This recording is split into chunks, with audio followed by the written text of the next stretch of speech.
सभी विद्यार्थियों को नमस्कार। अपने इस YouTube चैनल पर आपका स्वागत है एवं अभिनंदन। हाँ तो विद्यार्थियों, आज हम संस्कृत विषय से कक्षा 10 के प्रथम पाठ सूची पर्यावरणम में आए संधि पद देखने जा रहे हैं। हाँ तो विद्यार्थियों, हमारी कक्षा है आज की 10वीं। आज का हमारा विषय है संस्कृत और आज हमारा पाठ है प्रथम पाठ सूची पर्यावरणम और आज हम देखने जा रहे हैं संधि वर्गीकरण। शुरू करते हैं विद्यार्थियों आज का वीडियो।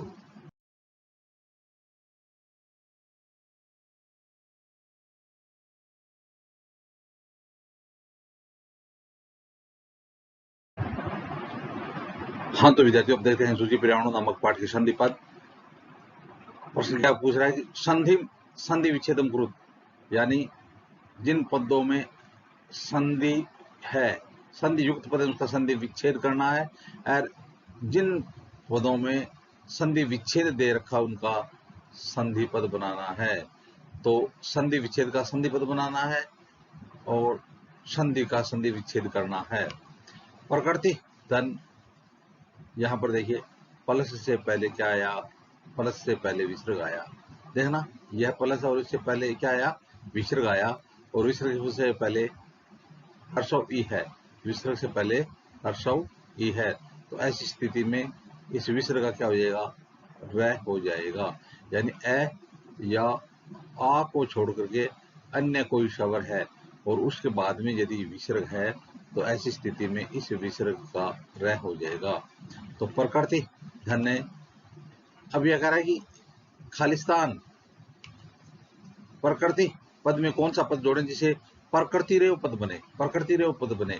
तो यह निश्चित है कि विसर्ग का क्या हो जाएगा, रह हो जाएगा। तो ऐसी स्थिति में विसर्ग का रह हो गया और आगे फिर प्रकृति रेव, एव एव की मात्रा है ना, प्रकृति एव की मात्रा है, तो आगे हम एक की मात्रा जोड़ देंगे। तो प्रकृति जो पद है, प्रकृति धन्य एव, तो यहाँ पर विसर्ग का क्या हो जाएगा, विसर्ग का हो जाएगा रे, है ना, और इसमें एक की मात्रा जोड़ देंगे तो हो जाएगा रे, और आगे वह है प्रकृति रेव। तो प्रकृति धन्य एव बराबर प्रकृति रेव। इसमें कौन सी संधि हो गई, विसर्ग संधि हो गई, यानी रुतव संधि हो गई। विसर्ग का रह बना है, विसर्ग का रह बना है, तो विसर्ग का रह बनने के कारण इसमें कौन संधि हुई, रुतव संधि हो गई। तो प्रकृति धन एव प्रकृति रेव विसर्ग रुत संधि। अगला पद है शात धन नय। तो देखिए विद्यार्थियों, ऊपर वाले में तो जो धन यानी प्लस से पहले विसर्ग था, इसलिए तो विसर्ग संधि हुई, और इस पद में प्लस से पहले व्यंजन है, प्लस से पहले क्या है, व्यंजन है। तो यहाँ पर कौन सी संधि होगी, व्यंजन संधि होगी, क्योंकि तय दे रखा है और हलंत है तो इसका मतलब व्यंजन है, तो व्यंजन है तो इसमें संधि होगी व्यंजन।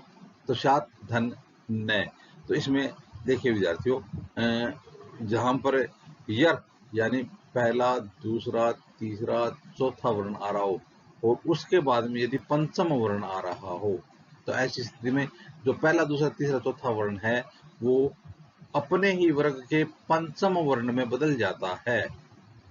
अनुनासिक संधि में देखना, दोबारा देखना कि यहाँ पर विसर्ग, ऊपर वाले तो विसर्ग था और यहाँ पर विसर्ग व्यंजन है, तो व्यंजन है तो धन से पहले प्लस से पहले व्यंजन है और व्यंजन से पहले प्रथम वर्ण है, यानी 1 2 3 4 5 वर्ण हो, उसके बाद में यदि पंचम वर्ण हो, पंचम वर्ण चाहे किसी वर्ग का पंचम वर्ण हो, तो ऐसी स्थिति में जो यर है वो अपने वर्ग के पंचम वर्ण में बदल जाएगा। तो यहाँ पर तय है वो पंचम वर्ण बदलेगा तो हो जाएगा न, और आगे न है ही। अब यहाँ पर ए है और इसके बाद में यदि देखें अगला पद है एव, तो यहाँ पर हम देखेंगे कि ए के बाद में यदि ए हो या आई हो, तो ऐसी स्थिति में उसकी वर्दी संधि हो जाती है, आई हो जाता है। तो यहाँ पर ए है ना, यानी यहाँ पर न में ए है और उसके बाद में ए है, तो ऐसी स्थिति में इसका हो जाएगा आई, वर्दी संधि हो जाएगी।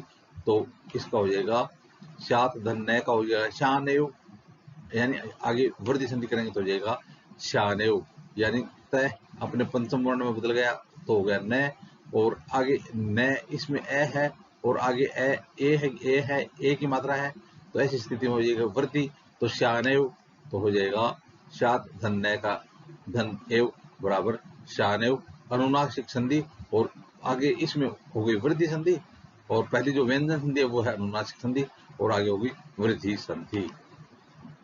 अगला पद है विद्यार्थियों ही धन अनंता, ही धन अनंता। तो ही यानी यहाँ पर प्रथम पदांत हर्षव ई है, प्रथम पदांत यानी पद से पहले हर्षव ई है, तो ये इसका मतलब पद से पहले स्वर है, तो इसमें स्वर संधि होगी। कौन संधि होगी? स्वर संधि होगी। अब आगे देखेंगे अनंता, तो स्वर यानी हर्षव ई के बाद में भिन्न स्वर है, भिन्न स्वर है, तो भिन्न स्वर तो इस स्थिति में यहाँ पर हो जाएगी यण संधि। तो यण संधि करेंगे तो हे धन अनंता, तो यहाँ पर जो हर्षव ई है ना इसका हो जाएगा ये, क्या हो जाएगा? ये। और है ये जो हर्षव है ये है ये व्यंजन हो जाएगा, तो ऐसी स्थिति में इसका हो जाएगा हयंता, हे धन अनंता, हयनंता, हे धन अनंता, हयनंता। तो इस प्रकार से इसमें कौन संधि होगी? इसमें होगी यण संधि। तो देखिए जिस प्रकार से हम लिखते हैं ना कि अति धन उत्तम, अति धन उत्तम, अति उत्तम, यानी इसी प्रकार इति धन आदि इत्यादि। तो यहाँ पर यानी हर्षव ई है और उसके बाद में ए है, भिन्न स्वर है, तो ऐसी स्थिति में यण संधि हो जाएगा ही धन अनंता, है अनंता, यण संधि। हाँ तो विद्यार्थियों अगला पद देखते हैं। अगला पद है बहि धन अंतः, बहि धन अंतः। तो आप देख रहे हो यानी धन से पहले विसर्ग है, धन से पहले क्या है? विसर्ग है ना। देखें प्लस से पहले विसर्ग है, तो ऐसी स्थिति में यहाँ पर विसर्ग संधि होगी, निश्चित है। और विसर्ग संधि में यदि ए या आ को छोड़ के अन्य कोई स्वर हो तो इस विसर्ग का बनता है रे। क्या बनता है? रे। तो इस विसर्ग का क्या हो जाएगा? रे हो जाएगा। तो वो आगे वाला जो ए है इसमें मिल जाएगा, तो बहिरंत, तो इसका हो जाएगा बहिदन अंत, इसका हो जाएगा बहिरंत। तो आगे आ गया फिर जगती, जगती। तो यहाँ पर भी विसर्ग है ना प्लस से पहले, तो यहाँ पर भी विसर्ग संधि होगी, और विसर्ग संधि में यहाँ पर भी रूथ संधि होगी, रूथ संधि होगी। तो बहि धन अंत बहिरंत जगती, तो इसका हो जाएगा यहाँ पर भी विसर्ग कार्य हो जाएगा, तो बहिरंतर जगती, बहिरंतर जगती। तो इस प्रकार से यहाँ पर दोनों में विसर्ग संधि, और विसर्ग संधि में कौन संधि हुई है? रूथ संधि हुई है। हाँ तो विद्यार्थियों अगला पद है अस्मात् धन नगरात, अस्मात् धन नगरात। देखना विद्यार्थियों प्लस है, प्लस है, धन है, धन, धन से पहले यदि पहला, दूसरा, तीसरा और चौथा वर्ण हो, और उसके बाद में यदि पंचम वर्ण हो तो अनुनासिक संधि होती है। तो यहाँ पर हम देख रहे हैं कि यहाँ पर तय है यानी व्यंजन है, व्यंजन है, तय है, और उसके बाद में आगे पंचम वर्ण है न। तो ऐसी स्थिति में यह जो तय है ये अपने पंचम वर्ण में बदलेगा, तो तय है न, तो इसका हो जाएगा अस्मात् धन नगरात, तो इसका हो जाएगा असमान नगरात, असमान नगरात, असमान नगरात। तो इसमें कौन सी संधि हुई है? तो आप देखोगे कि इसमें अनुनासिक संधि हुई है, क्योंकि यहाँ पर पहला, दूसरा, तीसरा, चौथा वर्ण के बाद में यदि पंचम वर्ण हो तो जो पहला यर होता है, जो पहला, दूसरा, तीसरा, चौथा वर्ण होता है वो अपने ही वर्ग के पांचवें वर्ण में बदल जाता है। तो तय है वो पांचवें वर्ण में बदलेगा तो जाएगा न। तो असमान नगरात, अनुनासिक संधि। आ गया समधन चारणम, समधन चारणम। तो यहाँ पर जो प्लस धन है, धन, धन से पहले व्यंजन है, धन से पहले व्यंजन है ना। यहाँ हम देखेंगे हलंत वाला मैं है, तो ये यहाँ पर व्यंजन संधि होगी, तो समधन चारणम। तो यहाँ पर हम देख रहे हैं कि यदि अनुस्वार के बाद ये है, अनुस्वार के बाद यदि ये आ रहा हो तो यानी कोई भी सपर्श व्यंजन आ रहा हो, प्लस यानी प्लस से पहले मैं है, व्यंजन में है, और उसके बाद में यदि ये प्रत्याहार यानी सपर्श व्यंजन या अंतस्थ व्यंजन आ रहा हो, तो ऐसी स्थिति में जो आगे वाला जो वर्ण है वो अपने पंचम वर्ण में बदल जाता है। तो समधन चरणम, तो इसका हो जाएगा संचरणम, समधन चरणम संचरणम। तो व्यंजन संधि है, और यहाँ पर हम देख रहे हैं कि जो अनुस्वार है मैं है हलंत वाला, और उसके बाद में च आ रहा है, तो यह सपर्श व्यंजन है।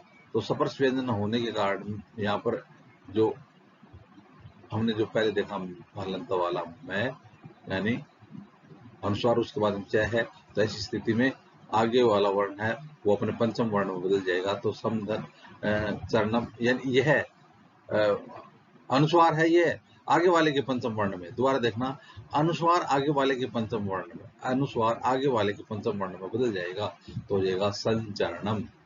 और इसमें संधि कौन सी हो जाएगी? इसमें संधि होगी परसवर्ण संधि, परसवर्ण संधि।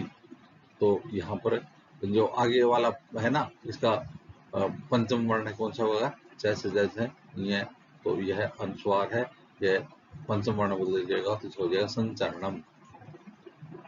इसी प्रकार से अगला है धूमम धन मुंचति, धूमम धन मुंचति। तो आप देख रहे हो जो प्लस है उससे पहले व्यंजन है, प्लस से पहले व्यंजन है और अनुस्वार है ना, हलंत वाला मैं है और उसके बाद में मुंचति है, तो इसका हो जाएगा अनुस्वार संधि से धूमम मुंचति, धूमम मुंचति अनुस्वार संधि हो जाएगी। तो यहाँ पर यानी हलंत वाला मैं है और उसके बाद में मुंचति, तो आगे स्वर नहीं है, व्यंजन पद है, तो इस स्थिति में और यदि हलंत वाला मैं और उसके बाद में व्यंजन है तो हलंत वाला मैं अनुस्वार में बदल जाएगा, तो यहाँ पर हो जाएगा धूमम मुंचति। तो कौन सा होगा इसमें, कौन संधि होगी? अनुस्वार संधि होगी। तो इस प्रकार से विद्यार्थियों आज हमने संधि प्रकरण देखा। आगे आने वाले वीडियो में भी इसी प्रकार से हम संस्कृत व्याकरण समझने देखते रहेंगे। आप भी अपने YouTube चैनल के साथ बने रहिए। वीडियो देखने के लिए धन्यवाद।